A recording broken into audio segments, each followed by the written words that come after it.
Hello Palians! If you're in need of inspiration for what to do with your conservatory, then hopefully today's video will help you out, as I've finally finished my first conservatory. I say first because there is definitely going to be more in the future because I'm in love with this building. What I'm going to do is give you a tour around what I've created, and then at the end I will show you some of the tips and tricks, maybe the glitches that I also did to help create this, so you can go away and kind of take inspiration for this. Don't forget to like and also subscribe, it really helps the channel out, and leave a comment, let me know what you're doing with your conservatories as well. I would love to know, get some more inspiration, and hopefully you'll help out your fellow community members as well. So let's get into this.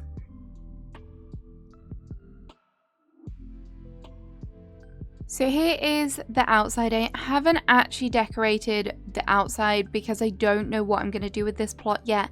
I'm kind of thinking maybe turn it into like a secret garden kind of plot, but we will see how we go. This plot is also a little bit messed up right now because there are books floating everywhere thanks to the new update, but hopefully I can start working on it soon. So I've just really quickly chucked down some flowers and stuff outside and also put some of these pillars here.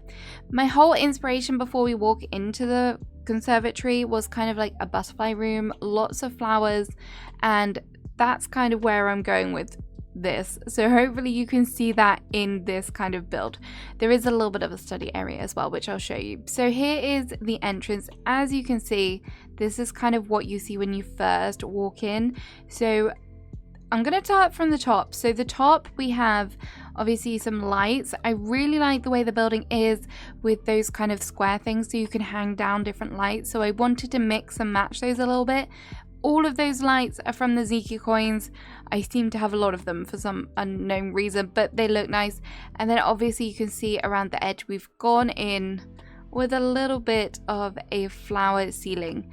Now I didn't want to do the flower ceiling all the way across because the details on the conservatory are so nice. Like I wanted to be able to still see the glass and the whole greenhouse vibe. So I thought if I do it around the edge, then I can still keep that and I can still have the pretty lights in the center and help it glowing.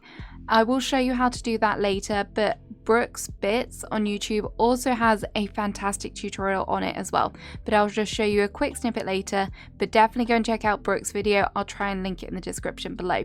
And then we do also have some things hanging down as well. These, again, I had to use a little bit of glitch technique to get those on the wall, but I don't know where to start now. Oh my gosh, there's so much. Okay, right. Let's start with the back. So the back, obviously, I wanted this to be like the study area. So in the back over here is where we have the little desk area. I just used the dragon tied sideboard because I wanted it to fill the area instead of having it like a big desk, because I've put some bricks behind there so that I could get the flowers here, because you can't, without glitching, you can't put flowers on top of the windowsill, unfortunately. So I put those bricks there, so that allowed me to get some flowers here. And then obviously we've got the butterflies. I wanted to stagger the different heights, so to do that I've got some pavers under there. I don't know if you can see them, and I've also got some kind of lighting. There's also some foliage as well, just to kind of make it feel a bit fuller. The floating candles, those were kind of like an afterthought, but I think that they work here.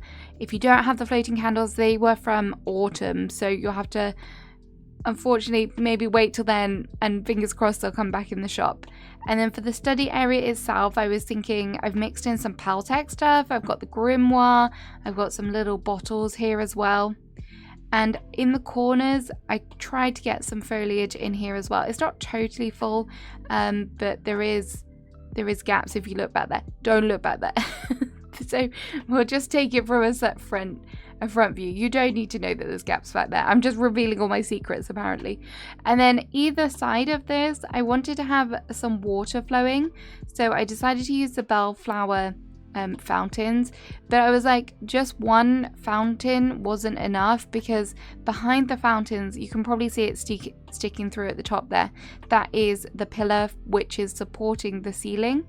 So I had to kind of figure out a way as to stack them, and to do that I did that with the building blocks And this one, the bottom one, because the gap between the two still wasn't right, the bottom one is actually placed on top of a few cutting boards to give it that height. And then I've just added in one of the ranch kind of veg plots in front. And then obviously we've got more butterflies, more lights, just everything is just very pink and green for sure. And I've got details on the walls, so we've got the lights, some of these pictures that are from the night market as well. I thought just keep all 4 of them. The room is very symmetrical, so I was like, why not, we'll just have them all. And then this over here we have just like more displays, so I wanted to get lots and lots of butterflies in here, so I've tried to do that. And there's 2 different displays here. It didn't quite like marry up with how I wanted it, so I had to just add in this little kind of nightstand with another little moth on. So that's how that is looking. As you can see, it's all very pink and green. Everything has been customized because I really wanted to play with the green that's on the background here. And then we do have a pond in the center, so I was like, what do I put in the center? I didn't want to take away from what's at the back here, so I decided to add it in this pond. I will show you how to do this. It does involve some glitching, but I think that the way that it looks and kind of works with the space is quite nice.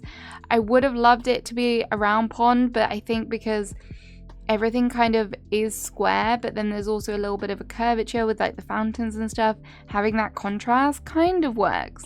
It kind of works. But yeah, Frogbert is now happily at home and he's got a fish friend as well. And then if we turn back round to the entranceway, so I did want it to be like a butterfly study area as well. So we've got the study at the front, and then I was like, we need some books somewhere. So when it came to like hiding the pillars down here, because when I placed the ceiling in, I did them all in sections just to make it a bit easier to fit it all in. I thought here might be a good point to kind of add in some bookshelves. So again, the pillar was still sticking out over the top of the bookshelf, so I decided to rotate around this Dragon Tide bookshelf, and I love the detail on it. I don't know why, it's just really nice from the behind, so it kind of contrasts with the green on the bottom, and then you've got the pink. It just kind of ties in those colours a bit more. And then we've got more foliage. I tried to add items on the bookshelf. If there's gaps there, that's because the books have glitched and they're floating somewhere way down the plot. So this is what it looks like over here as well. And some more butterflies. I am just missing a grow all out lamp, which will go right here. So it will be symmetrical when you walk in as well. It's just not quite grown yet. So once I have that, I will pop it in. Okay, so that's the tour. That's what it looks like. I hope you like it. There's a lot of moving parts, which I quite like. There's a lot of colour, but yeah, that's some inspiration. I'm going to show you how to do the pond now, how to do the ceiling, and also I will show you real quick just how I did the little fountains as well. So the first thing I'm going to show you is how I did the flower ceiling. For the first step, what you're going to want to do is put down some boards. I will say I measured out the whole of the interior of the conservatory to know how wide I was going to need it. And I think off the top of my head, it was like 4 by 5 or something, but I would double check that and go off alone. In the end, I did break it down so it was easier to place in and kind of have 4 pillars supporting it at each side, which did work out a bit better. But what you're going to want to do first of all is pick your flowers, and you're just going to want to go ahead, decorate them on the boards, the floors. I've gone with the wood ones, but obviously you can go with whichever ones you like. I do recommend getting in some like more chunkier bushes as well, just to fill it up. And when you think there's enough flowers, add in even more, because there normally isn't enough flowers, honestly. To get the edges, the kind of edges annoy me a little bit, because when they're on the floor like this, it looks like they're kind of full and stuff, but actually when they're on the board, so don't be afraid to kind of have them tilting off over the edge a little bit. And also I highly recommend having some lanterns or something in here to create a bit of a glow to it. And don't be afraid to experiment with color as well. I added in pops of yellow for mine, and I think it looked really nice. Okay, so now just a rough kind of chuck some flowers down on the board, and then what we're going to want to do is go over here. So this is our wall shelf pillar combo. So what I'm going to do next is I'm going to rotate this all the way around. So it's like 180 degrees. It's flipped around the other side. And then I'm going to pick up my shelves. Try and press Alt so you can select them all because it will make it so much easier. And then I'm going to literally try and attach it to this thing.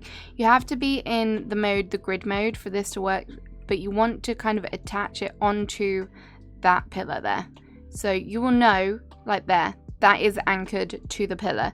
So I'm just going to left click that, and then I'm going to go ahead and grab the pillar here. And then as you can see, it is rotated it upside down. Now all I did then from there is just attach that onto another pillar, and then I just put it in there. So it was that high. I had it on a block as well. So I had a block, 2 pillars, and then the ceiling, and then it was like that. Obviously, you can see here as well what I was talking about, as when it's rotated upside down, you can see more of the floor than you might want to. So just bear that in mind if you want to add in more. And then you're free to move this as you want. You can take it in here and put it in there. Obviously it's not going to let me do it because it's, oh no, it did. Okay, so you can just move it in, fit it in where you want to. If you do have the problem where things aren't quite fitting properly, I did have to ghost out some of the things, which I'll just show you here quickly how I did that, because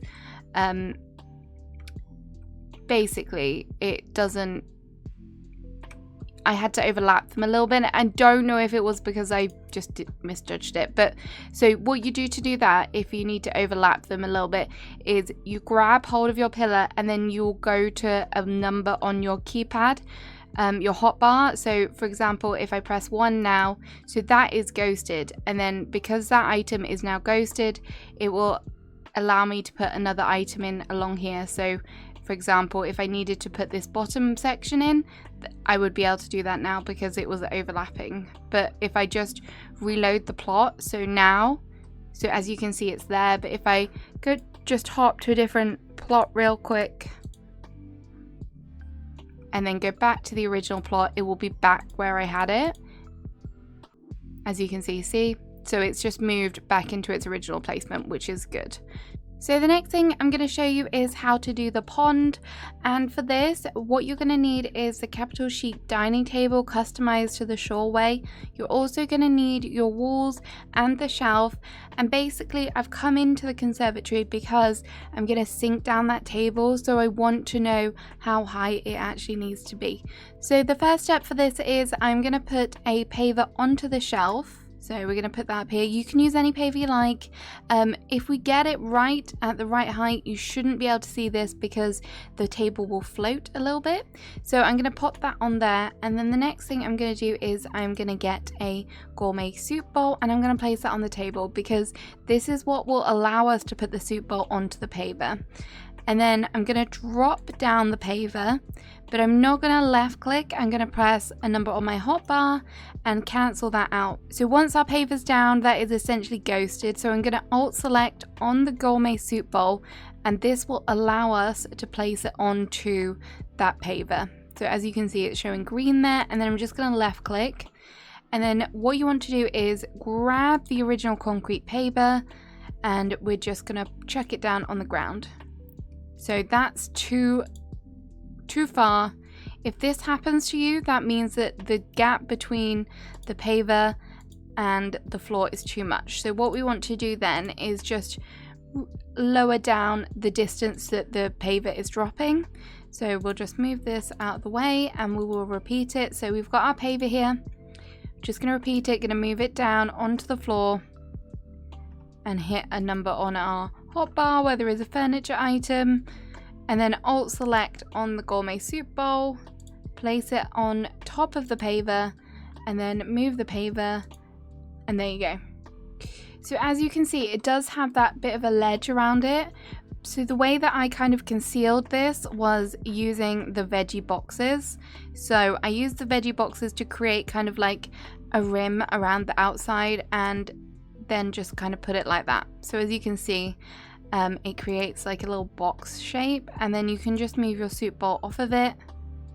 So it is raised up a little bit, and I kind of like that about it, but yeah, I'm sure this would work for your normal interiors as well. If you wanted to add a pond into your kind of living space as well, that would be cute. So there you go. That's how to create a pond. Obviously, you just need to repeat this process until you're happy with the shape. So the final thing I wanted to show you was how I did the double fountain. So I brought in that little ceiling piece that I did because I'm just going to try and replicate it for you. So as you can see at the moment, this isn't going to be the right height for the second fountain to sit on top. So what I'm going to do is I'm actually going to move out this pillar. So I'm just going to move it out and then I'm going to cancel it. I'm going to ghost it. So I'm just pressing another button on my keyboard. I'm not clicking left click to get rid of it, get rid of the selection. So then that item, when we move and reload the plot, it will go back to where it originally was. And then I'm going to go in and I'm going to stack another builder's block on top here. And then this is where I'm going to put the first fountain. So I'm going to you might need a bit of height for this. So we'll just climb up here and then get it as far forward as you possibly can on a little bit of a rotation like that. So that will conceal a lot of the kind of pillar that I personally don't want to see. It's totally up to you if you want to see it, but I don't.